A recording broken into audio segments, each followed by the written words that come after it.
Welcome to the Asking Why podcast. Our goal is to get to the root issues of systemic problems using a theological and psychological lens. We hope you enjoy. Great conversations don't happen by accident. Big thanks to Wellness by Dr. Natalia for helping make Asking Why with Clint Davis possible. Supporting meaningful dialogue, deeper thinking, and questions most people don't stop to ask. Learn more about wellness by clicking the link below. Welcome to the Asking Why podcast. I'm your host, Clint Davis. And I'm excited today to have Dr. Jody. Can you say your last name for me? It's Jedlicka. Jedlicka. There we go. Yeah. Super excited to have you. She is a doctor of audiology with more than 30 years of experience helping children overcome learning, listening, and reading challenges. As director of support for LearningRx, she helps parents understand why learning can be difficult and what practical steps can help children thrive. She brings in a unique blend of research, clinical expertise, and real-world experiences to the conversation, and we're excited to have you with us today. I've had Denisa Walker on before, and we've talked about LearningRx. We refer a ton to LearningRx locally, like we were talking about. I've been on the Brainy Moms podcast with Dr. Amy Moore several times at this point, and so we love what you guys do. So I was excited to have you come on and kind of tell us from the high level information what you guys are doing. So welcome. Yeah, thank you. I'm excited to be here.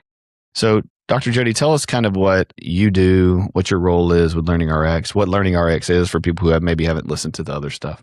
Yeah, I am the director of support for LearningRx. So I'm a former franchisee for LearningRx. So I'm going to back up just a little bit. Yeah, please.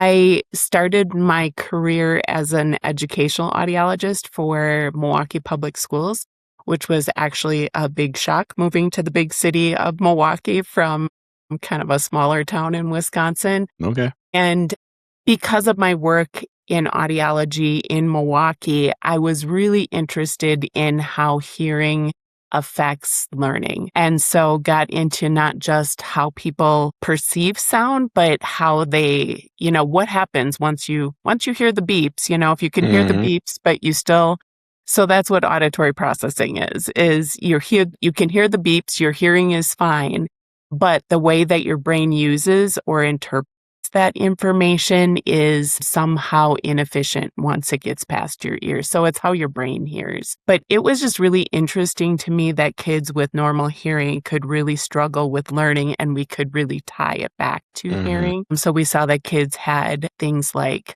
learning disabilities or reading problems, reading challenges. And I was always kind of looking for what could I do to help that problem or help that issue. So a little further down the road, I was in private practice, just diagnosing and treating kids with auditory processing disorders. And I always felt like I could tell them, yes, there's a problem when they got there because they'd been searching for what's the answer for my child's challenge. And I could tell them, yes, there's a problem, but I was really limited in what we could do about it. And so I felt like I was giving them half an answer, here, yep, you're right, there's an issue here, but good luck with that, and give them a real nice report to take back to school and hope that somebody read it. And so I was at a national conference for auditory processing disorders, and somebody was handing out just sheets that were filled with different websites that had to do with things that an audiologist might be interested in. And I was kind of going through that sheet when I got home. And I came across LearningRx, and I felt like the angels were singing in the background. This is what I was looking for, something that could really move the needle for those kids. And so I brought it home. My husband was a school counselor at the time. Now he's a psychologist, and he does do some work with Dr. Amy. But I said to him, this program sounds too good to be true. I want you to go look at this website, and I want you to come back and tell me what's wrong with this. Yeah. And a couple hours later, he came back out to me and he said, I can't find anything wrong with it. And I signed up for the next training. Wow. So that's awesome. Yeah. So I, at that point, was just referring kids from my audiology clinic to him to work with kids with the LearningRx program. And the kids we were referring were making such big gains in such a short period of time. I was retesting them, and their auditory processing disorders were no longer considered clinically auditory processing disorders. And so that can I went change. to the next training. What's that? So that can change. So can you explain to me what auditory processing disorders are? Like what are some of the common ones and how common that is? Yeah. So auditory processing is kind of an umbrella term. almost like learning disability is an umbrella term. There's different kind of issues or categories that fall underneath it. And so kids can have a variety of different challenges based on where in the brain that breakdown is happening. Probably one of the most common auditory processing disorders is called an auditory decoding deficit, which just means that sounds don't sound crisp and clear when they come in. And so when you're talking to people, it's almost like you have a hearing loss, but your ears are working like they're supposed to be, but that the sound coming in just is mushy, if you will. That's a clinical term, mushy, right? Mushy. And so those kids will have difficulty learning to read because reading is a sound-based activity. People think of it as a visual activity, but really you have to have good auditory processing. You have to be able to hear the sounds, hear them in the right order, hear them accurately, be able to play with and manipulate those sounds in order to become a good, strong, fast, fluent reader. And so they'll struggle with learning to read. They may have difficulty hearing in background noise. They may need to look at a mom's face in order to hear what she's saying. They have to focus. They have to work really hard to hear. And so hearing is sometimes an exhausting thing for them. Parents will often say to me, they can't hear me if they're sitting in the back seat of the car, but if they're in front of me, they're just fine or they do better. And so it's a challenge for following directions, sitting in a classroom, filtering out background noise, things like that. There are other types of auditory processing disorders where you may have difficulty kind of attaching meaning of language, the nuances of language. They may have difficulty understanding stress or intonation. It just depends on where the challenge is happening in the brain. Okay. And all of those things, the exciting thing that I think about when I talk about auditory processing is that all of those things are trainable or changeable. Wow. And so you can make them better. So it's not necessarily like a biological damage or damage to the ear or to the development. It's more of a just thing that you have to train and work out.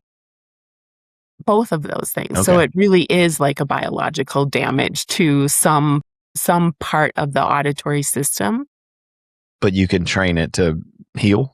Exactly. Wow. Yeah, it's a skill and it's a trainable skill. And so if you can identify where that's happening or identify what the challenge is, you can work. It's like working out a muscle, if you can it's like physical therapy for your brain, really. Yeah, that's awesome. And so if you can identify what the challenge is, those are trainable skills. So how many kids do you think struggle with this that their parents don't know that they're struggling with? Yeah, I think a lot more kids than what people recognize. That's a great question. So I've seen different studies that say up to like 1 in every 5 kids can struggle with auditory processing disorder. Now, some of those kids will actually just mature on their own and they'll mature out of it. Okay. Some of those kids need some intervention. Some of those kids go undiagnosed for their whole lifetime and just never realize that they have more trouble with it than other people do. You hear stories about people with vision. My sister had vision problems when she was little, got fit with glasses when she was probably about 8 or 9. And she said, I knew that trees had leaves, but I could never see the leaves, like it was just all one big blur. And I think people just don't always realize because it's always been that way for them. So that's awesome. I mean, I had no clue about that. I mean, this is definitely a new area for me. I mean, I think all my family, my boys and my wife have selective listening, and so they might be hearing impaired. I'm just kidding. Like I have told you to put those clothes in the hamper multiple times. Yeah. But yeah, no, I'm just kidding. But I mean, with kids with sensory issues or auditory issues, I mean, I do think that, one of the things we work on a lot. I mean, I have 8 and 11-year-olds, and it's like, they're doing something and they can't hear you, and just going and touching them on the shoulder and then starting a conversation is, life-changing because you get really frustrated. You've said it like 4 times, and they're like. Such a good example. Yeah. And I always tell parents that hearing and listening are 2 different things, right? That's right. You can hear things and you can be tuned into them. But even your example is a really good one, for a parent who says, if their child's watching TV or engrossed in Legos or something, their attention is swimming in the pool. Yeah. Yeah, exactly. If you say, go pick up your room, Bobby, they may or may not have tuned in to when you started talking. But if you get their attention and they're focused on you first, that's definitely helpful. Yeah, I think that's super important for parents who are listening to this to understand is so many times, I know, like you said, listening and hearing, but even in trying to figure out how to communicate with a kid, so many parents yell from the seat, yell from the living room, from across the room, instead of getting up and walking over and getting their attention before trying to communicate. Hmm. And that's such an important skill and intentionality as a parent because it saves you so much frustration, I think, just Hmm. developmentally with little kids. But lots of times people are lazy and don't want to do it or don't think they need to or don't know that they should do that Hmm. instead of just taking the 5 extra seconds to get up from where you're at, go over, touch their shoulder, say, hey, look at me. Hey, I need you to stop doing that or XYZ will happen or I need, whatever. Most kids will go, oh, yeah, sorry. Yeah. And they'll go do it versus, Hmm. hey, quit, hey, quit, hey, quit. I said quit, whatever. Go to your room, the freak out that I see so many times with parents as I'm counseling them. Hmm. And so much of that has to do with, just our education and knowledge around development and kids and how they learn and how they hear and all that stuff. Yeah, I absolutely agree. I also think that, like, if you send a child off to clean their room or something like that, sometimes those jobs are so big and so overwhelming. And if you think about all the brain skills that you need to be able to do something like that, sometimes they need to be walked through that. Hmm. And so, if they have difficulty with short-term memory or working memory, remembering all the directions that you gave them, if they can remember the first one but can't remember the next two that come after that, that's something that deserves a little attention. Hmm. If they have difficulty with logic and reasoning and you send them into a messy room and say, clean that up, like knowing where to start, knowing where to go from there, knowing how to get the job done can be really overwhelming. And so when you talk about that intentionality, being able to go into that situation and kind of walk them through or step them through what does success look like? Hmm. Start here, go here next. But again, all of those skills, all of those things are trainable skills. They're things that once we can pinpoint or identify them, we can change that. That's awesome. So you used to kind of run a Learning RX. Now you've moved in this position. So what are some of the things that you want the public to know that would be very helpful to the average listener to share with their friends, kind of share with, looking at their own parenting that you got, that Learning RX that you do specifically, and then we can trickle down to kind of local Learning RXs and Yeah, that's a great question. I think the thing that I want parents to know is that learning challenges are due to, especially if they're consistent learning challenges, are rarely due to academic instruction or poor instruction. You can have a teacher who maybe isn't the best teacher hmm. one year, but if those things carry over year to year, that deserves some closer investigation and some intervention. Hmm. And so we can identify when kids struggle year after year after year, we can identify what's holding them back. You've got this set of skills like memory and attention and logic and reasoning and auditory processing and visual processing. All of those skills are the skills that kids need to be good at in Hmm. order for learning and reading to be easy for them.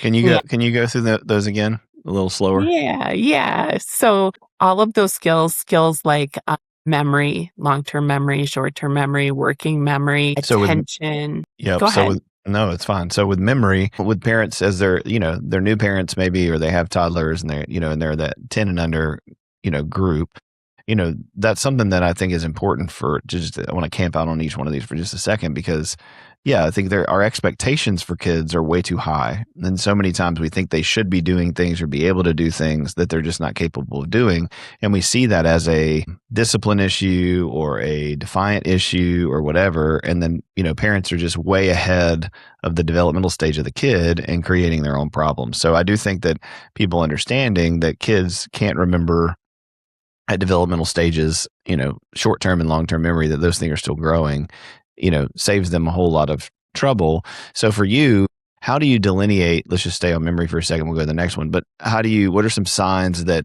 well, one, recognize that kids are just developmentally not ready and where Mhm. you think they should be. But two, like, how do you know what's like actually needs help and coaching and work versus what's like normal, just developmental kids being kids when it Mhm. comes to memory?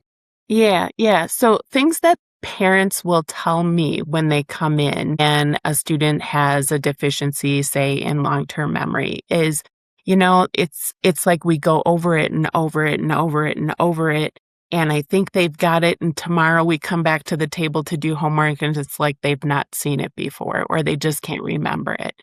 So they need lots and lots and lots of repetition. And it just never seems to stick. Or they may do something in school and the teacher sends that home for them to do as homework. And it's Can't like they've remember it. not seen it Yep. before. They can't Gotcha. do it.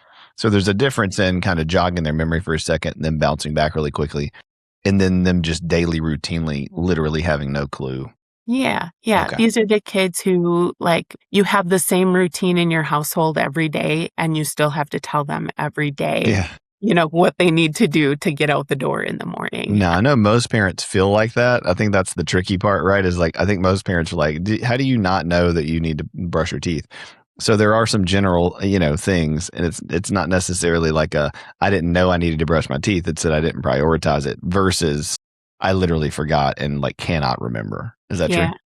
I think that is true. And I think that it is interesting too, when you talk about short-term or working memory, the things that I'll hear from parents are they have difficulty following directions. And so if you can imagine a child who has short-term memories, anything you have to remember for longer than a couple of minutes. But imagine them sitting in the classroom and a teacher saying, okay, everybody get out your books, turn to page 55, do problems 1 through 10.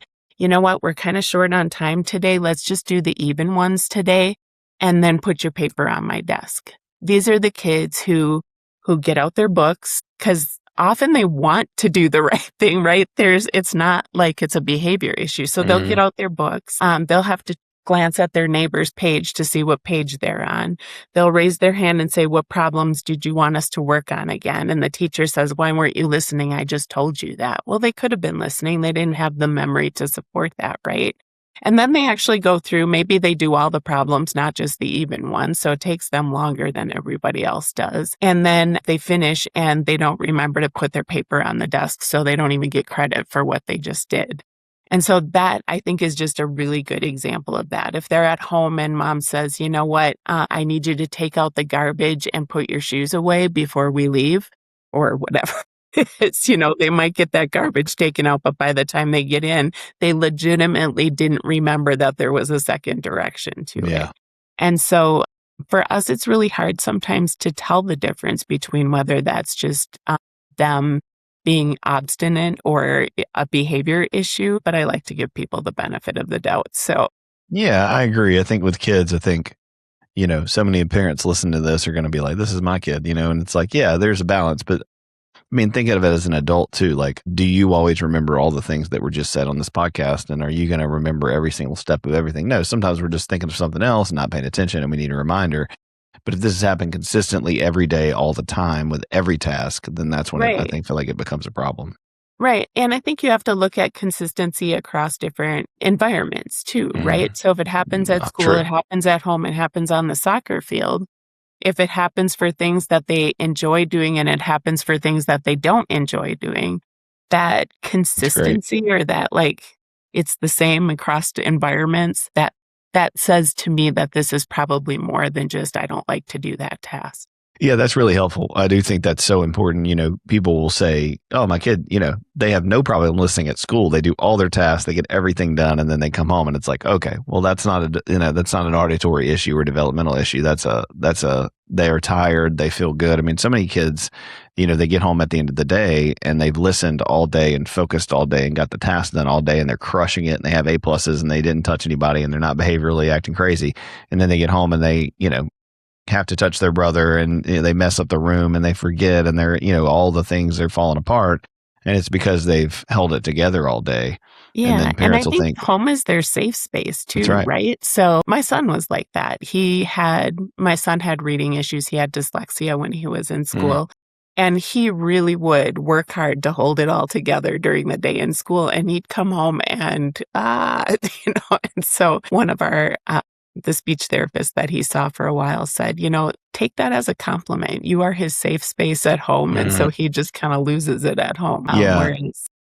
It's good. It requires a lot of effort to hold it together in those other environments. Yeah, I like the idea that that home is actually practice and that out there is the game. So many times people will think, well, this is who they really are at home.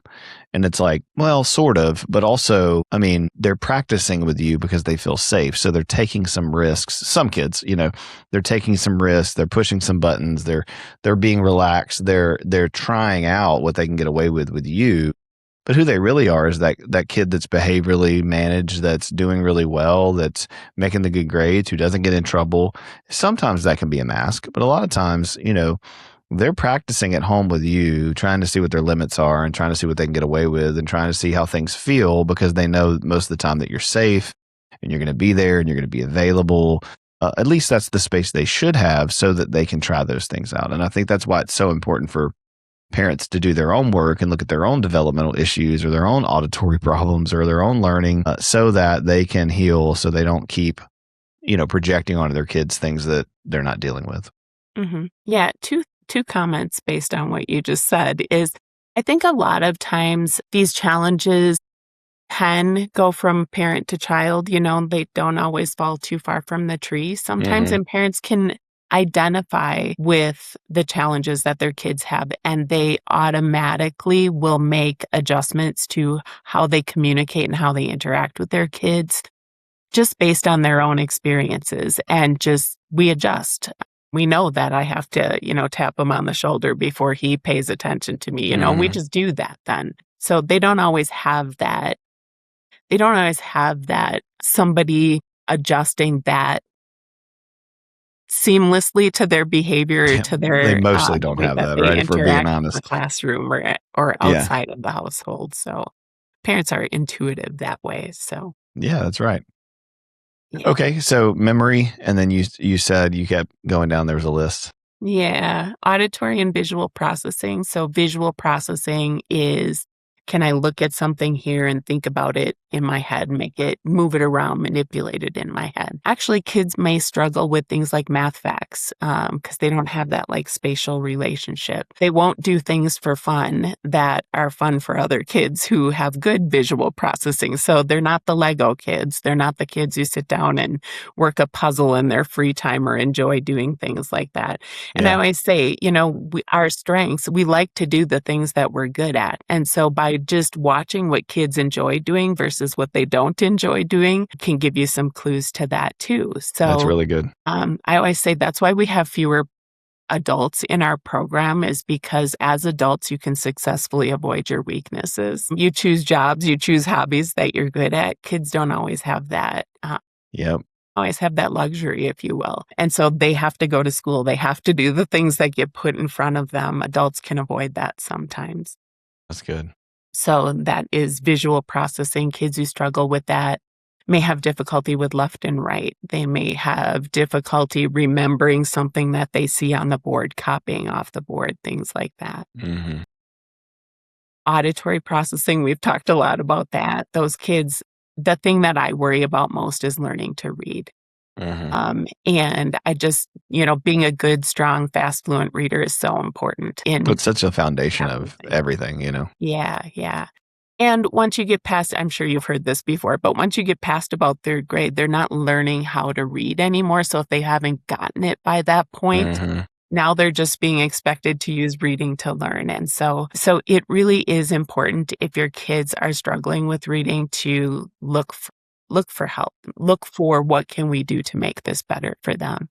And we can make it better for them. Reading is a trainable skill. So, and we approach it differently. We attack the underlying issues that are causing the reading problem and then we reteach them to read. And so by addressing the underlying issue that's causing the problem in the first place, we're creating a different environment for them to be able to read. We're creating different skills for them to be able to build that on. Yeah. So one of my favorite things about training, those training weak skills, is those kids struggle. They don't know why they struggle. They're working hard most of the time. I think if kids can do it, they do it, right? And behave, you do behave. If you can do the work, you do the work, right? And so if they're not doing it, I'm always looking for what's what's underneath all of this? What can I do to change it? So when they come in for training, we do training one-on-one. We're identifying where their strengths and weaknesses are as far as their cognitive skills go, or those skills that they need to be better, strong, efficient learners. But my favorite thing about changing those skills is the way that we do our training.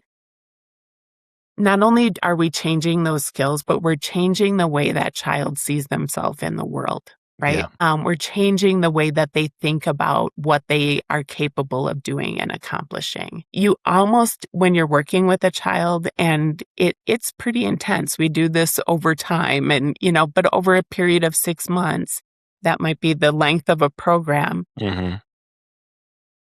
You almost can see the moment when a child realizes that something they did, the work that they're doing, changes how they think about themselves in the world. It changes what they can do.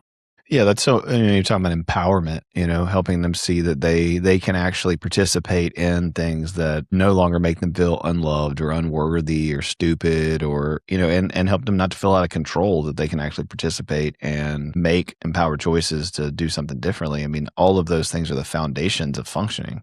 Yeah. I'm sorry. No, you're good. Go. I was going to say, you learn to think about who you are as a child, right? And those stories that you carry into adulthood stay with you forever unless you do something to change that, right? Yep. And so kids who think they're dumb when they're little are gonna think that they're, they carry that with them. And we maybe don't talk about it as much as an adult, or it causes different issues as an adult. But to be able to change the story that kids are growing up with, I think that's the part about LearningRx that's addictive for me, is just watching how they turn into a different person in their own mind. It's great. It's such a great buffer because, as a clinician, I work with a lot of adults who have, I would say, two primary problems are our sense of identity and our sense of security. We can go into all that, but the reality is that, people feel unloved and they feel unsafe. And education in our country, because of the, whatever you want to judge it, or, the Western bias of the industrial complex of education and all the things that go with it. You have kids who reading, writing, and arithmetic are for decades, the only way they were going to survive and function in our world. And if they didn't know how to do those things, they were done for. And, that's changed a little bit in the culture, but I still think that primarily in public school is still the primary way in which people function. And so, these messages that they get, I've had so many adults, my wife included, myself included, who, were in school in 2nd grade or 3rd grade, and they had a moment where they failed a test or they weren't capable of doing something, and a teacher stood them up in front of the class, shamed them in front of everybody. They weren't able to do something, so friends and peers made fun of them, and parents got frustrated with them. And these educational developmental problems become that sense of identity and security in their life. And so they feel deep in their soul, that there's something wrong with them. And there may be something wrong in the sense of a developmental problem, in the sense of a delay, in the sense of an auditory, visual, like learning issue. But then they integrate that into their sense of identity instead of just the biological fallenness of the world. And from a Christian perspective, like we all have brokenness. We all have fallenness in our lives. We all have things that are biologically wrong with us. And yet those things don't form our worth and our value to society and to our family. And yet kids in these situations, so many times they get the message and they actually experience that their developmental delay or issue has something to do with their worth or their value. And then is like part of the survival mechanism growing up in Western education is, I don't have access to these things. I'm not in these groups. I'm not seen in this way. And so I'm not going to make money. I'm not going to have a career. I can't provide anything to society. And to me, those are the most important things to talk about, which is what I learned about LearningRx, is that you guys do such a great job of kind of blending the integrative model. Even if not everybody that does LearningRx is a Christian like I am, there is the human element of it that's it's not just about learning different parts of your brain and healing those things or reorienting those things or training those things out. It's also then giving you, through the relationship they have with the coaches and the people who run these programs, like, we care for you, we love you, we value you, we're here for you. And that's to me what makes our LearningRx so powerful. Yeah, and we see you, right? And we see the things that you're doing, and we see how hard you're trying, and we see sometimes you can sit in front of a student and point out the one thing that they did right. They may have done they may have made a mistake ultimately on what you were trying to do, but if you show them, gosh, you had persistence, Hmm. I asked you to do it again, you jumped right in. This is hard.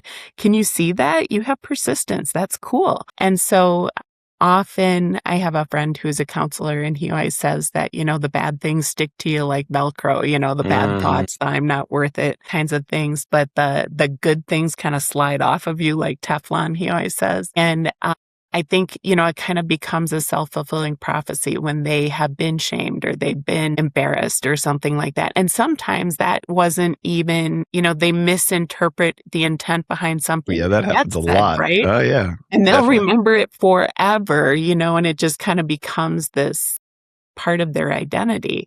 And we're giving them a new identity to be able to connect to. I'm persistent. I had a little guy that I worked with one time, and oh boy, he was something else.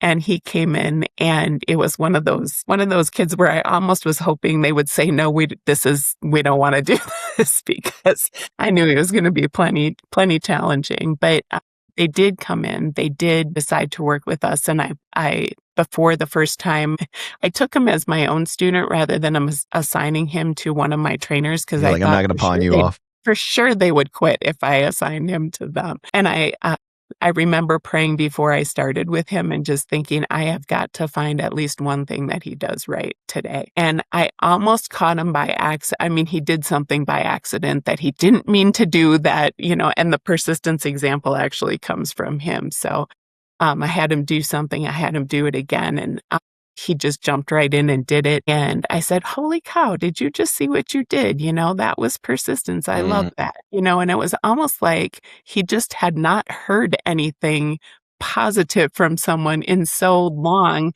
that the yep. look on his face changed that day, and never and did we have a behavior challenge coming out of him. It's I so think that good. was an extreme example, but it's one I'll never forget. So his dad every once in a while will message me just saying, how he's doing and what's happening in his life now, and it just is cool.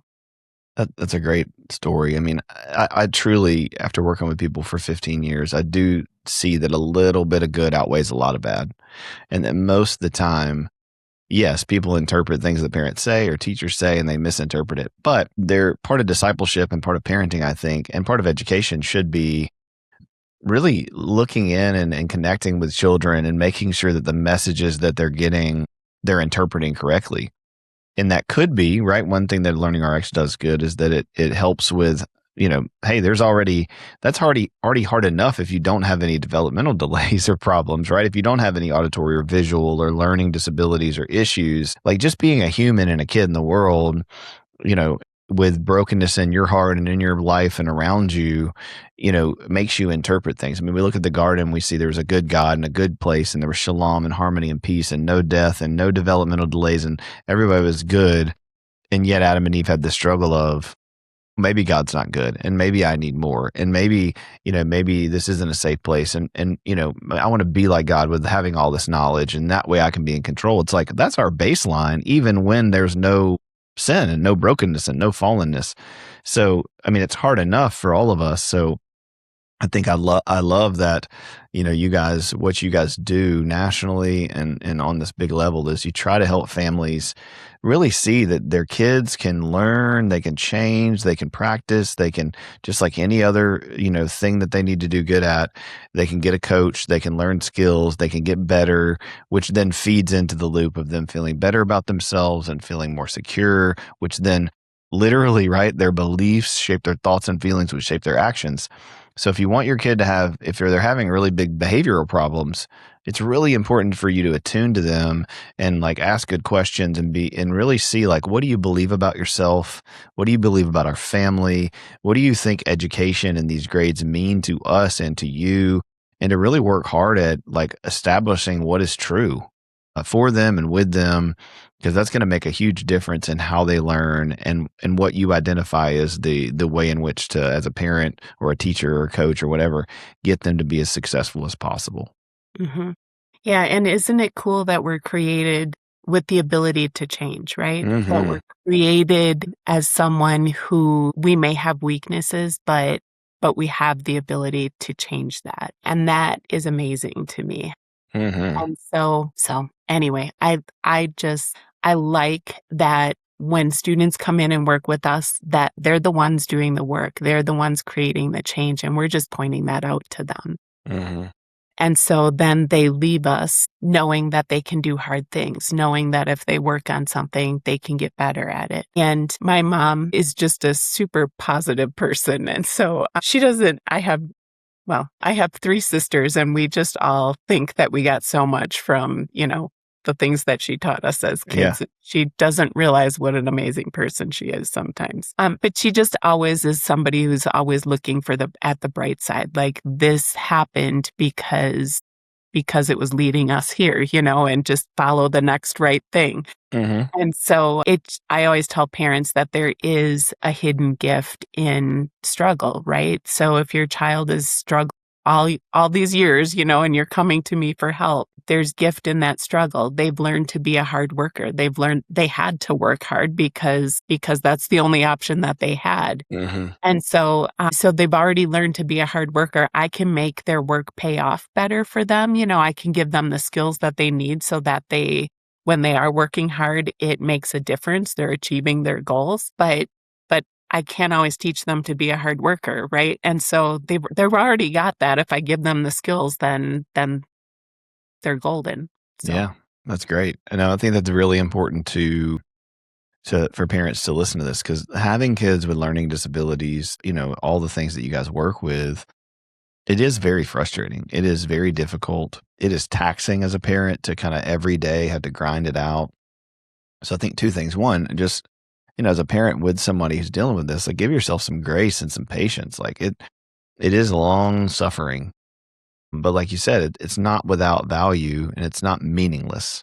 mhm, The amount of kids who, have grown up with these things and had struggled and either been bullying or had failure, but that with good care, with good discipleship, with good parents that support them, that thing becomes resiliency, and they become so strong in areas that other people just don't have to deal with, and they learn that they can overcome things. And so in the next hard thing in life, or the thing that you go through, like, you've built this foundation of being able to persevere, right? And scripture says that builds character, and that character brings hope in our life, so that the next suffering, the next difficult thing, there's hope. You go, okay, yeah, yeah, my kid's sick, or yeah, I lost this job, or yeah, we're struggling here in this area, but man, I've done hard things before and I know I can do it. And so, yeah, it stinks, but it's like, so much is teaching families that you have to learn how to hold two truths at the same time. That mhm, God doesn't bypass our emotions or the difficulty, that He is a God who suffered with us and understands what it's like to suffer and what it's like to struggle. And yet, at the same time, there's hope, and there's something that God is doing in your life, even through disability, even through learning issues, even through struggles, that He has a plan for it. And even though He might not have meant it that way, maybe the devil is trying to use it for evil, God will turn it for good.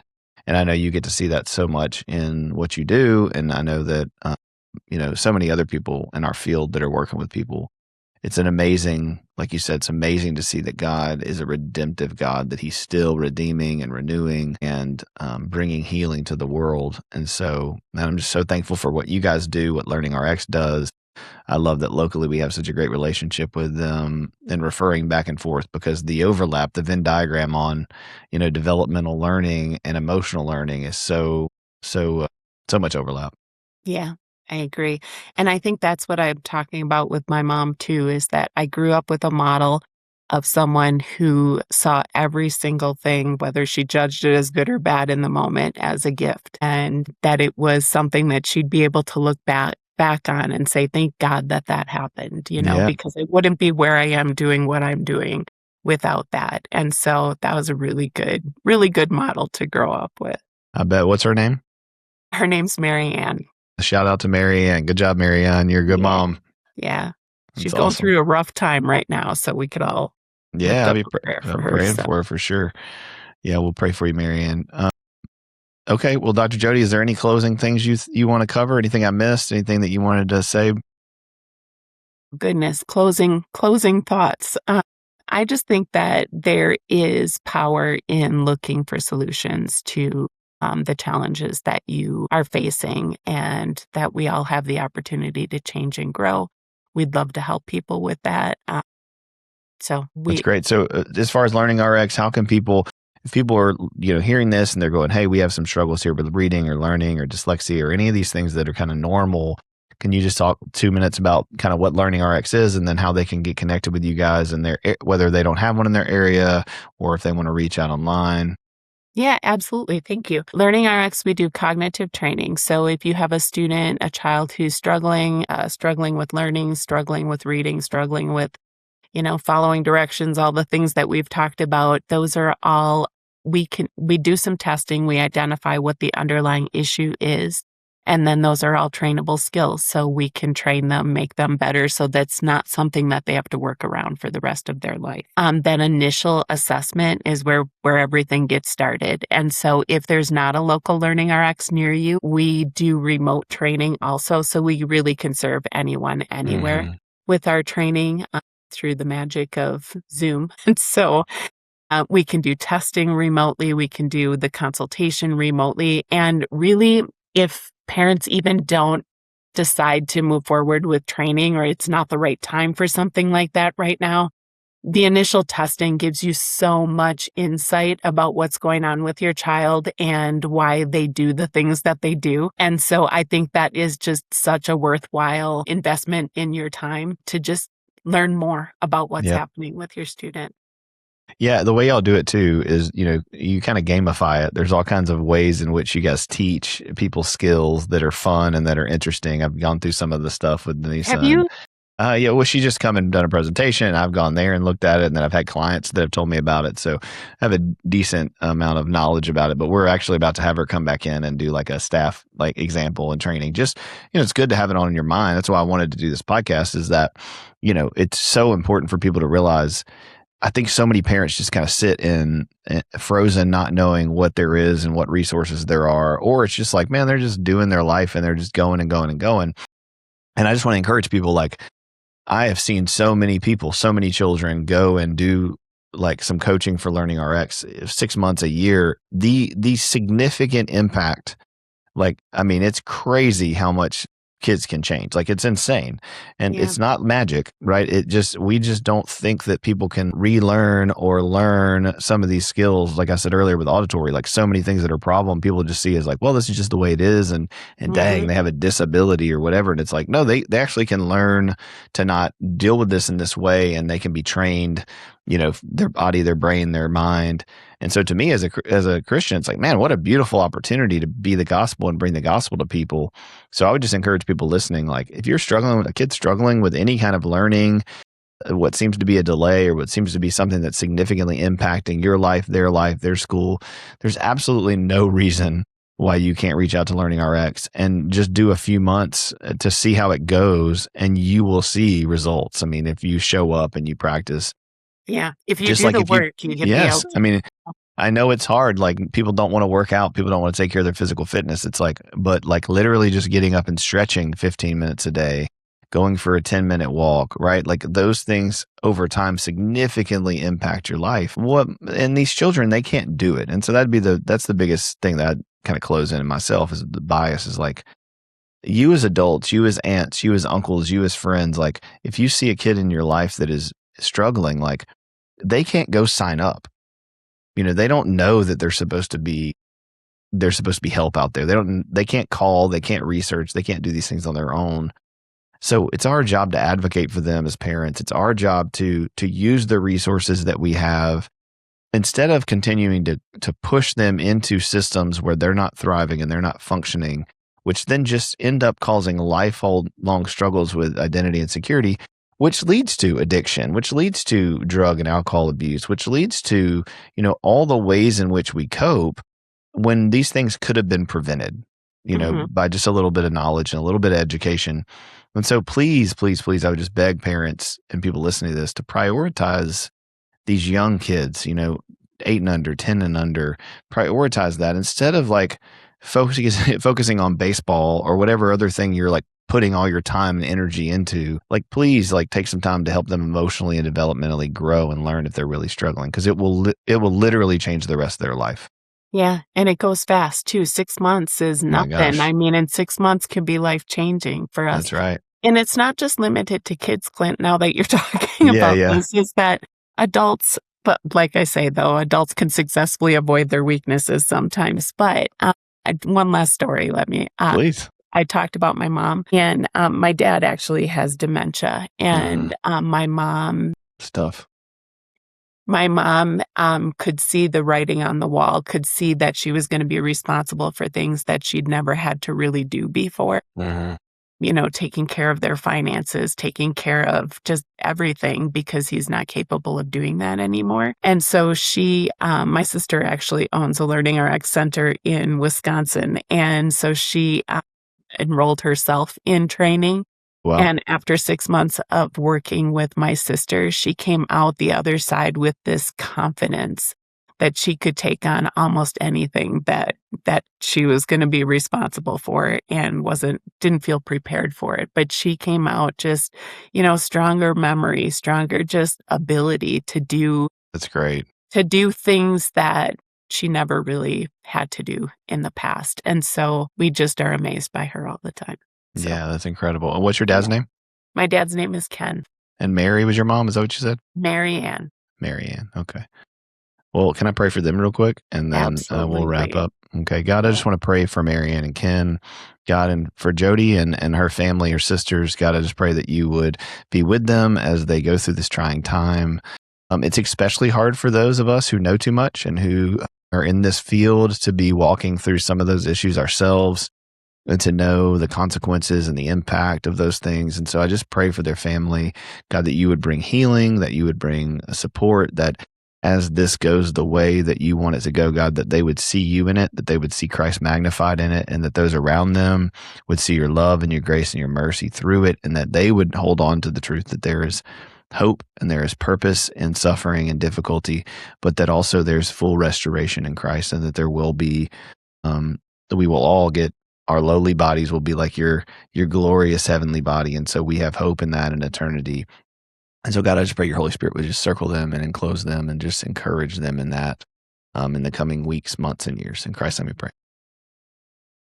Thank you. Yeah, this was awesome. I think this is super helpful, and I think people really, really need it. And I love what you guys do. And you're a bright, shining light in a dark world of difficulty for families. And so thank you so much for all the effort that you put in and the work that you do behind the scenes and, at the top of the umbrella. And I appreciate your time and energy. I appreciate you too. Thank you so much. Yeah, absolutely. Well, we'll put the links in the show notes for all the LearningRx stuff, and we'll keep pushing you guys as much. And if anything I can do, you have my number and my email, and if there's any way we can support you guys or your staff or your family whatsoever, we'll be here, and I'll write their names down, I'll be praying for them, and genuinely. Likewise. Thank you. Yep. Okay. God bless you guys. Thanks for listening, and we'll talk to you soon.